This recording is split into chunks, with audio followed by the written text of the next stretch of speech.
ഭ്രാന്തമായിട്ടുള്ള ആഗ്രഹങ്ങളില്ലാതെ ഒരു പ്രതിഭയും ഉണ്ടായിട്ടില്ല.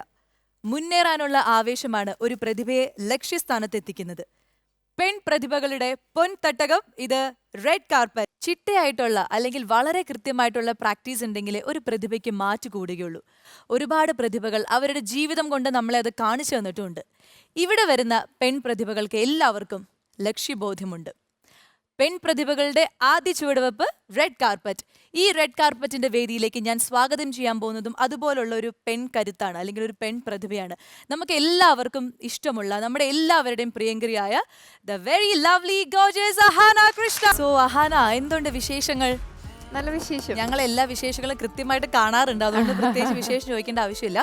പിന്നെ എനിക്ക് വളരെ യാദർശികമായിട്ട് സംഭവിച്ചൊരു കാര്യമാണെങ്കിലും അറിഞ്ഞപ്പോൾ എനിക്ക് ഭയങ്കര സന്തോഷം തോന്നി. വേറൊന്നുമല്ല, സ്ത്രീ എന്ന് പേരുള്ളൊരു വീട്ടിൽ നിന്ന് ഒരു സ്ത്രീ അല്ലെങ്കിൽ ഒരു പ്രതിഭയെ, നമ്മുടെ സ്ത്രീകളുടെ ഷോ ആണല്ലോ റെഡ് കാർപ്പറ്റ്, അതിൽ ലഭിച്ചതിൽ ഒരുപാട് സന്തോഷമുണ്ട്. അതിന് വലിയൊരു കൈയടി. എന്താണ് അങ്ങനെ ഒരു ഐഡിയ നിങ്ങൾക്ക് വന്നത്? അതൊക്കെ എന്താണ് സംഭവം? അച്ഛൻ ചെയ്തൊരു സീരിയലിന്റെ ഏഷ്യനെറ്റിൽ പണ്ട് ചെയ്തിട്ടുള്ള ഒരു സീരിയലാണ് സ്ത്രീ എന്ന് പറഞ്ഞിട്ട്. അപ്പോൾ ആ സീരിയൽ അച്ഛന് ഒരു ഐഡന്റിറ്റി കൊടുത്ത ഒരു സീരിയലായിരുന്നു. അതൊരു റീസൺ. പിന്നെ അച്ഛൻ്റെ ജീവിതത്തിൽ സ്ത്രീകളുടെ എണ്ണം വളരെ അധികം കൂടുതലായതുകൊണ്ട് ഈ രണ്ട് ഫാക്ടേഴ്സും കൂടി മിക്സ് ചെയ്തിട്ടാണെന്ന് തോന്നുന്നു അങ്ങനെ പേരിട്ടത്. എന്തായാലും അതൊരു ഗംഭീര ഐഡിയ ആയി, നല്ലൊരു തോട്ടാണ്. അമ്മയ്ക്കും അച്ഛനും ഒക്കെ ഞങ്ങളുടെ അഭിനന്ദനങ്ങൾ പറയും. പിന്നെ എങ്ങനെയുണ്ടായിരുന്നു നിങ്ങളുടെ ലോക്ക്ഡൌൺ സമയത്തെ അടിച്ചു പൊളിച്ചുള്ള ജീവിതങ്ങൾ?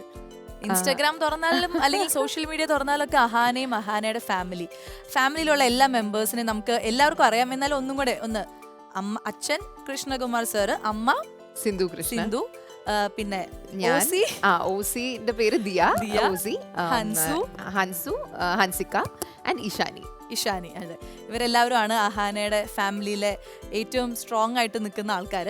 അവരുടെ കുറെ വിശേഷങ്ങൾ നമ്മൾ കണ്ടു. നിങ്ങളുടെ ഓണ സമയത്തുള്ള വിശേഷങ്ങളൊക്കെ അതും ഞങ്ങൾ കണ്ടു. ട്രെൻഡിങ്ങിലാണ്, അതെ, എപ്പോഴും ട്രെൻഡിങ്ങിലാണ് അഹാന എന്തിട്ടാലും. എന്താ അങ്ങനെ? അതെനിക്കറിയില്ല. അയ്യോ പാവം. സന്തോഷമുള്ള കാര്യമാണ്. കാരണം ഈ പറഞ്ഞ ഈ ട്രെൻഡിങ്ങിന്റെ ഒക്കെ ഒരു അൽഗോരിതം എന്താണെന്ന് നമുക്കറിയില്ല. അപ്പോൾ ഇപ്പോൾ ഒരാൾക്ക് ട്രെൻഡിങ് ആവുമ്പോൾ തന്നെ സന്തോഷം. ഈ അടുത്ത് ഓണത്തിന്റെ വീഡിയോ നോക്കിയപ്പോൾ 3, 4, 5 നമ്മൾ 3 പേരും. അപ്പം നമ്മൾ തന്നെ വിചാരിക്കുന്നത് എന്താ ഇത്, എനിക്കറിയത്തില്ല. അപ്പൊ ഇറ്റ്സ് വെരി ഹാപ്പി. കാരണം എങ്ങനെയാണെന്ന് അറിയില്ല, പക്ഷെ കാണുമ്പോൾ ഒരു സന്തോഷം. അച്ഛനെ കുറിച്ചിട്ട് പറയൂ. അച്ഛൻ എന്ന് പറയുന്ന ആ ഒരു നടനെ നമ്മൾ മലയാളികൾക്ക് എല്ലാവർക്കും ഇഷ്ടമാണ്. ആ അച്ഛന്റെ പാത പിന്തുടർന്നാണ് അഹാന അഭിനയ രംഗത്ത് വന്നത്.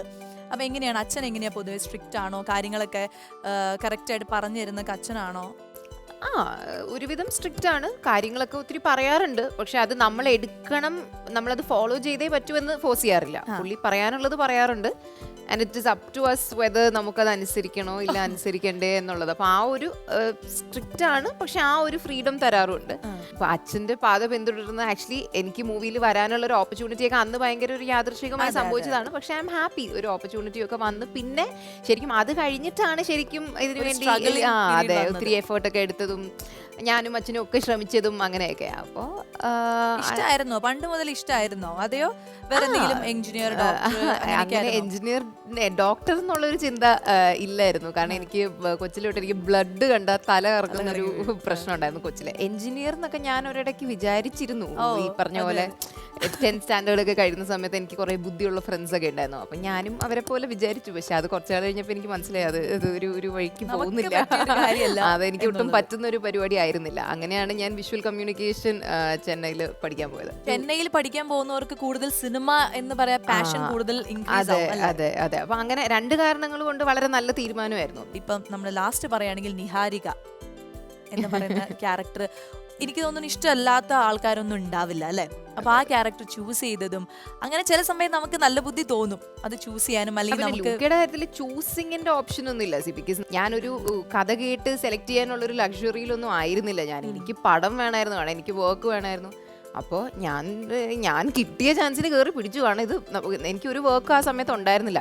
അത് കഴിഞ്ഞ് ഞാൻ കമ്മിറ്റൊക്കെ ചെയ്ത് 1 മാസം കഴിഞ്ഞെന്താണ് ഞാൻ സ്ക്രിപ്റ്റ് ഒക്കെ വായിക്കുന്നത്. സ്ക്രിപ്റ്റ് വായിച്ചു കഴിഞ്ഞപ്പോൾ എനിക്ക് എൻ്റെ അമ്മയെ സമാധാനം, നല്ല സ്ക്രിപ്റ്റ് ആണ് എന്ന് തോന്നി. അപ്പൊ ഞാൻ ലൂക്കയുടെ ഹീറോ ആണ്. അതെ ഞാൻ ചൂസും ചെയ്തില്ല, ഞാൻ കഥയും കേട്ടില്ല, ഒന്നും കേട്ടില്ല. എന്റെ ഭാഗ്യത്തിന് അതെങ്ങനെയോ എനിക്കൊന്ന് സെറ്റായി. അതാണ് ഭാഗ്യം, തലവര എന്നൊക്കെ പറയുന്നതിൽ അറിയാതെ നമ്മൾ വിശ്വസിച്ചു പോകുന്ന ചില സാഹചര്യങ്ങളാണിത്. പിന്നെ അമ്മയെ കുറിച്ചിട്ട് പറയുക. സിന്ധു ചേച്ചി എങ്ങനെയാണ്?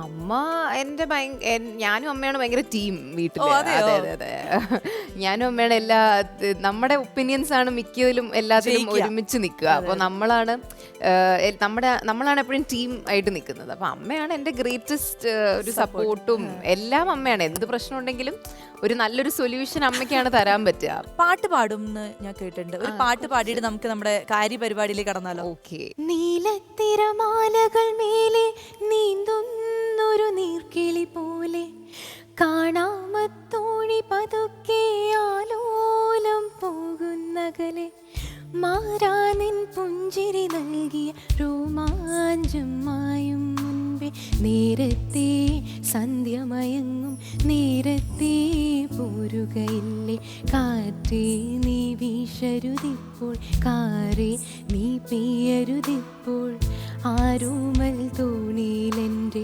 ജീവൻ്റെ ജീവനിരിപ്പു കാറ്റേ നീ വീശരുതിപ്പോൾ കാറേ നീ പെയ്യരുതിപ്പോൾ ആരോമൽ തോണിയിലെൻ്റെ ജീവൻ്റെ ജീവനിരിപ്പു. അപ്പൊ ഇവിടേക്ക് നമ്മൾ ഇന്നത്തെ നമ്മുടെ ഒരു ഗസ്റ്റിനെ അല്ലെങ്കിൽ ഒരു കണ്ടസ്റ്റന്റിനെ വിളിക്കാൻ പോവാണ്.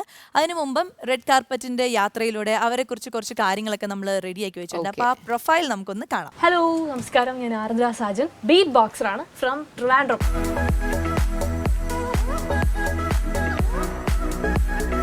ബീറ്റ് ബോക്സിംഗ് എന്താണെന്ന് പലർക്കും അറിയില്ല. പലരും ഞാൻ ബീറ്റ് ബോക്സിംഗ് എന്ന് പറയുമ്പം ബോക്സിങ്ങോ അല്ലെങ്കിൽ ഗുസ്തിയോ കരാട്ടയോ അങ്ങനെ വല്ല എന്തെങ്കിലും ആണെന്നാണ് വിചാരം. പക്ഷേ ഇത് കംപ്ലീറ്റ്ലി ഡിഫറെൻ്റ് ആയിട്ടുള്ള ഒരു കാര്യമാണ്. ഇത് നമ്മുടെ സ്വന്തം വോയിസ് ഉപയോഗിച്ച് പല പാശ്ചാത്യ സംഗീത ഉപകരണങ്ങളായ ഇലക്ട്രോണിക് ഡ്രംസ്, അതുപോലെ തന്നെ റിതം പാഡ്, സാമ്പിളർ, പിന്നെ DJ പോലത്തുള്ള ശബ്ദങ്ങൾ നമ്മുടെ സ്വന്തം വോയിസ് ഉപയോഗിച്ച് ഇമിറ്റേറ്റ് ചെയ്യുന്നതാണ് ബീറ്റ് ബോക്സിംഗ് എന്ന് പറയുന്നത്.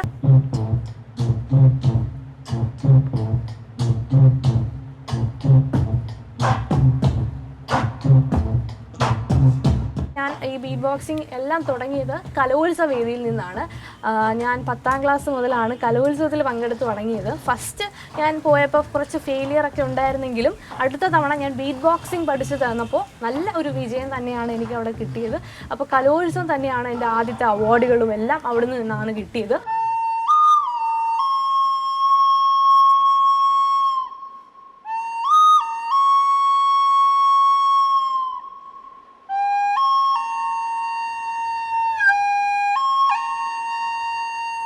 TikTok miss Kerala digital star എന്ന് പറയുന്ന ഒരു കോൺടെസ്റ്റ് ഉണ്ടായിരുന്നു. അപ്പോൾ അതിൽ എനിക്കൊരു അവാർഡ് കിട്ടി, digital star award miss Kerala.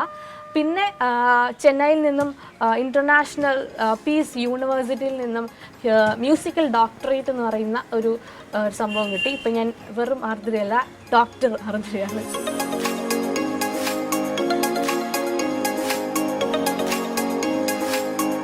അപ്പോൾ ഇതൊക്കെ ഞാൻ ഈ ഒരു +2 കാലഘട്ടത്തിൽ നേടിയെടുത്തതാണ്. ഇനിയും ഇതുപോലെ മുന്നോട്ട് പോകണം എന്ന ആഗ്രഹമുണ്ട്. എല്ലാവരും സപ്പോർട്ട് വേണം.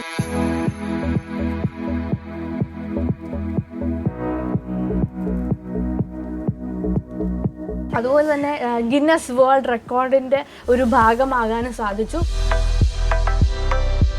ഇതാണ് my own father, mister Sajan Velur. അപ്പോൾ ബിസിനസ്സാണ് ചെയ്യുന്നത്, ബിസിനസ്മാനാണ്, കൺസ്ട്രക്ഷൻ ഫീൽഡിലാണ്. ഇതാണ് എൻ്റെ മമ്മി, ദീപ സാജൻ എന്നാണ് പേര്. ടീച്ചറാണ്, ഇവിടെ സർവോദയ സെൻട്രൽ വിദ്യാലയയിൽ പഠിപ്പിക്കുകയാണ്, മലയാളം ടീച്ചറാണ്. പിന്നെ എൻ്റെ ബ്രോ അവിടെ എഞ്ചിനീയറിംഗ് കോളേജിൽ, യൂണിവേഴ്സിറ്റി കോളേജിൽ പഠിക്കുകയാണ്, 4th ഇയർ.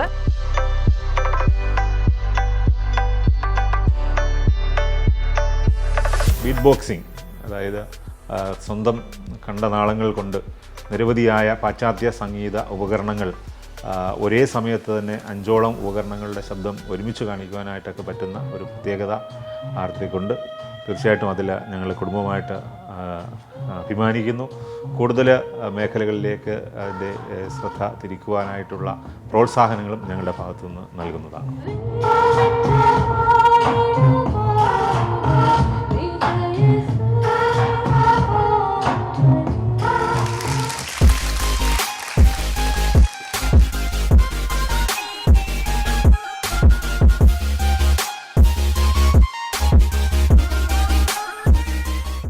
ട്രിവാൻഡ്രംകാരിയാണ്, അഹാനയുടെ സ്വന്തം നാട്ടുകാരിയാണ്.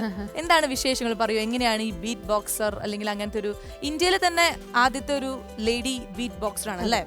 ഇന്ത്യയിലെ ആദ്യത്തെ ലേഡി ബീറ്റ് ബോക്സർ അല്ല, ലേഡി ഫ്ലൂട്ട് ബോക്സർ ആണ്. Flute boxer ആണ്. എന്താണ് സംഭവം എന്ന് ഞാൻ കുറച്ച് കഴിഞ്ഞിട്ട് കാണിച്ചു അത് തരാം. മതി, അത് മതി, എല്ലാം ഞങ്ങൾക്ക് കാണിച്ചു തന്നാ മതി. അപ്പൊ ഞാൻ വന്നത് സാധാരണ ഇവിടെ കേരളത്തിൽ തന്നെ വളരെ ചുരുക്കം ഗേൾസേ മിമിക്രി ചെയ്യുന്നുള്ളൂ. ചെയ്തോളൂ. അതിലും ചുരുക്കമേ ഈ ബീറ്റ് ബോക്സിംഗ് സംഭവങ്ങളൊക്കെ ചെയ്യുന്നുള്ളൂ.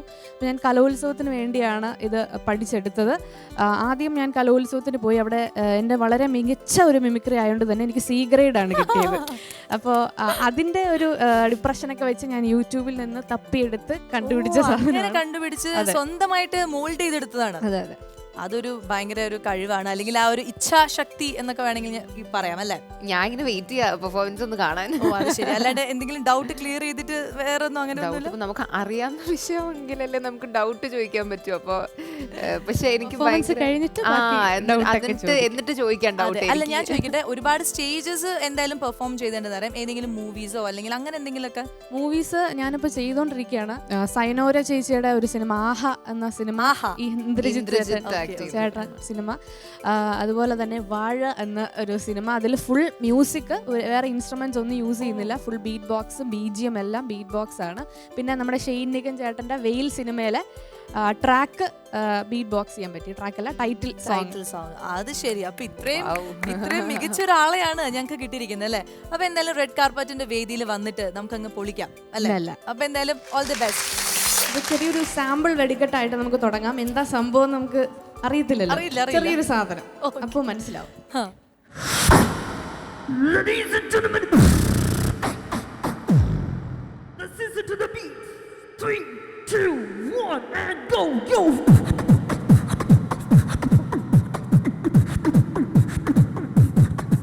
Yo!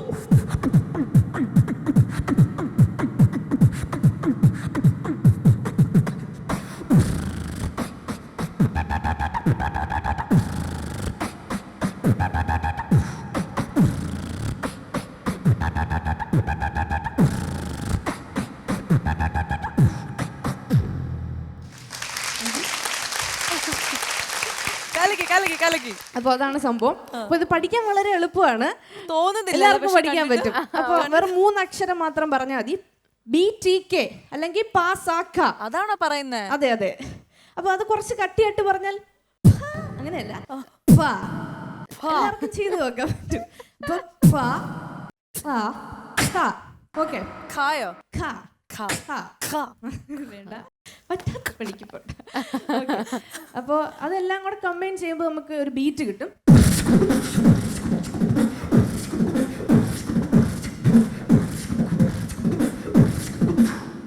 Simple, very simple. ഞങ്ങൾ ഇങ്ങനെ സിമ്പിൾ കാര്യങ്ങളൊന്നും ചെയ്യാറില്ല. പിന്നെ അപ്പോൾ ഒരു 5 ശബ്ദം ഒരേ സമയത്ത് കേട്ടാൽ കണ്ട് നോക്കാം.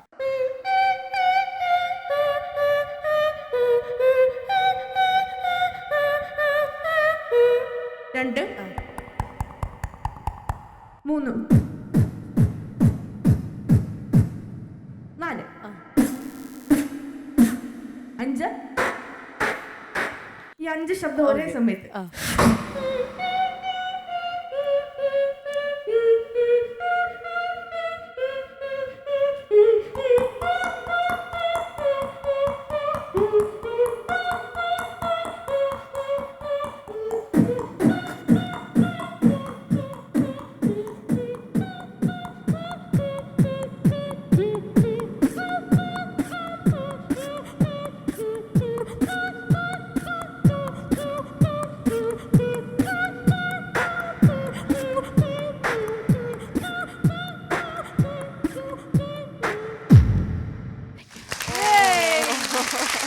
ഏറ്റവും കൂടുതൽ ഹിറ്റായ ഒരു സിനിമയാണ് പുലിമുരുകൻ എന്ന സിനിമ. അപ്പോൾ ആ സിനിമയിലെ ഒരു BGM വളരെ ശ്രദ്ധേയമാണ്. ആ ഒരു ഫൈറ്റ് സീനിലെ ഒരു BGM. ആ BGM ഞാൻ എൻ്റെ വോയിസിലൂടെ ചെയ്യാൻ ശ്രമിക്കുകയാണ്. പക്ഷെ ആ സിനിമയിൽ കുറേ ഇൻസ്ട്രുമെന്റ്സ് ഒക്കെ യൂസ് ചെയ്തിട്ടാണ്. ഇത് എൻ്റെ ഒറ്റ തൊണ്ട വെച്ചാണ്. ഓക്കെ, അപ്പോൾ ഒന്ന് കേട്ട് നോക്കാം.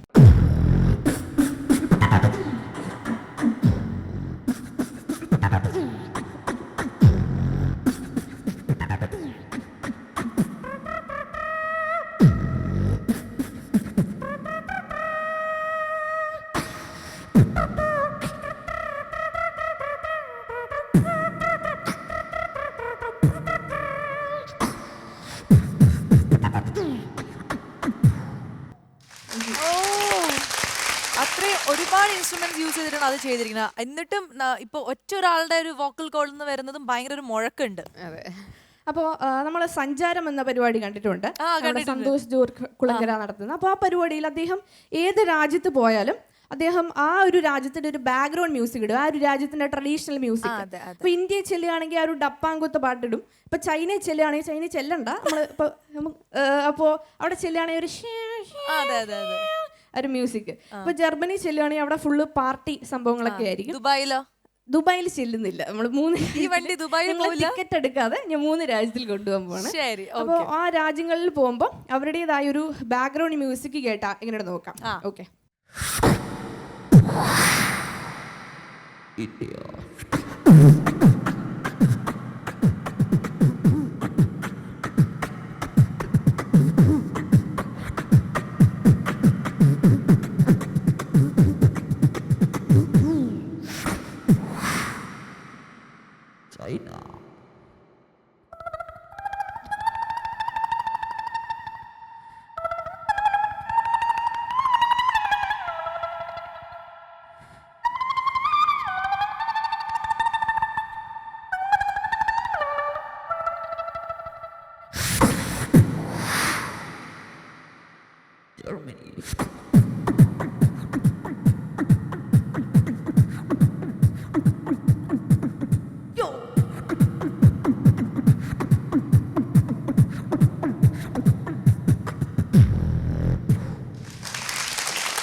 അപ്പോൾ ഞാൻ ഇത്രയും നേരം എൻ്റെ വോയിസ് കൊണ്ട് മാത്രം ചെയ്തു. ഇനി ഞാനൊരു അതിഥിയെ കൊണ്ടുവരാൻ പോവാണ്. പേടിക്കേണ്ട, പാമ്പൊന്നുമല്ല. ഓക്കെ, ഒരു ഫ്ലൂട്ടാണ്. ഓക്കെ, അപ്പൊ ഇതിന്റെ പേര് ഫ്ലൂട്ട് ബോക്സിംഗ് എന്നാണ്. അതാണ് നമുക്ക് അറിയേണ്ടത്. അതെ, അപ്പൊ ഫ്ലൂട്ട് ബോക്സിംഗ് എന്ന് പറഞ്ഞാൽ ഫ്ലൂട്ട് വായിച്ചുകൊണ്ട് തന്നെ ബീറ്റ് ബോക്സ് ചെയ്യാണ്. ഫ്ലൂട്ടും ബീറ്റ് ബോക്സും ഒരേ സമയത്ത്. അപ്പൊ അതൊന്ന് കേട്ട് നോക്കാം. ഓക്കെ.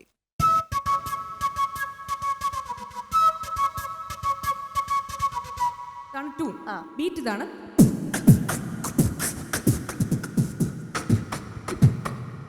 ഈ ഫ്ലൂട്ടും ബീറ്റ് ബോക്സും ഒരേ സമയത്ത്. ശരി.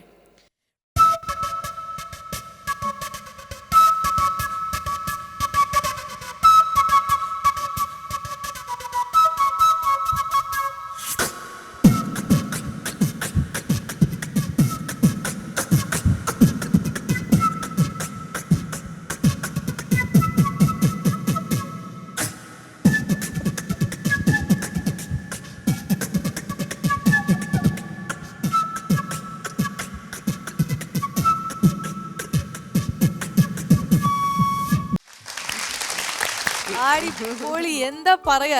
ആദ്യം തന്നെ ഞാൻ തൊട്ടു നോക്കട്ടെ ജീവനുണ്ടോന്ന്. ഉണ്ട്. നല്ല ജീവനും നല്ല ശക്തിയൊക്കെ ഉണ്ട്. അതുകൊണ്ടാണ് ഇത്ര ഹെവി ആയിട്ടുള്ള പാട്ടുകളൊക്കെ പാടാനൊക്കെ പറ്റിയത്. നമ്മൾ ഈ കുറച്ച് സമയം കൊണ്ട് എന്താ പറയുക, ഒരുപാട് സ്ഥലങ്ങളിൽ കൊണ്ടുപോയി കറക്കി. തൃശ്ശൂർ പൂരം അല്ലെങ്കിൽ അങ്ങനത്തെ ഒരു സ്ഥലത്ത് ഞങ്ങൾ എത്തിച്ചു. ഭയങ്കരമായിട്ട് എന്റർടൈൻ ചെയ്യിപ്പിച്ചു ഞങ്ങൾ. ഒരുപാട് സന്തോഷം. പിന്നെ ഈ ഒരു ആത്മവിശ്വാസവും ചുറുചുറുക്കൊക്കെ ഞങ്ങൾക്ക് ഇഷ്ടപ്പെട്ടു. ഞാൻ ഇങ്ങനെ കൗതുകത്തോടെ നോക്കി നിൽക്കായിരുന്നു. അപ്പോൾ എന്തായാലും ഇത്ര അടിപൊളി പെർഫോമൻസ് നമുക്ക് വേണ്ടി സമ്മാനിച്ച ഈ കുട്ടിയെ നമുക്കൊന്ന് അഭിനന്ദിക്കണ്ടേ? അഹാന ഇങ്ങോട്ട് വരും.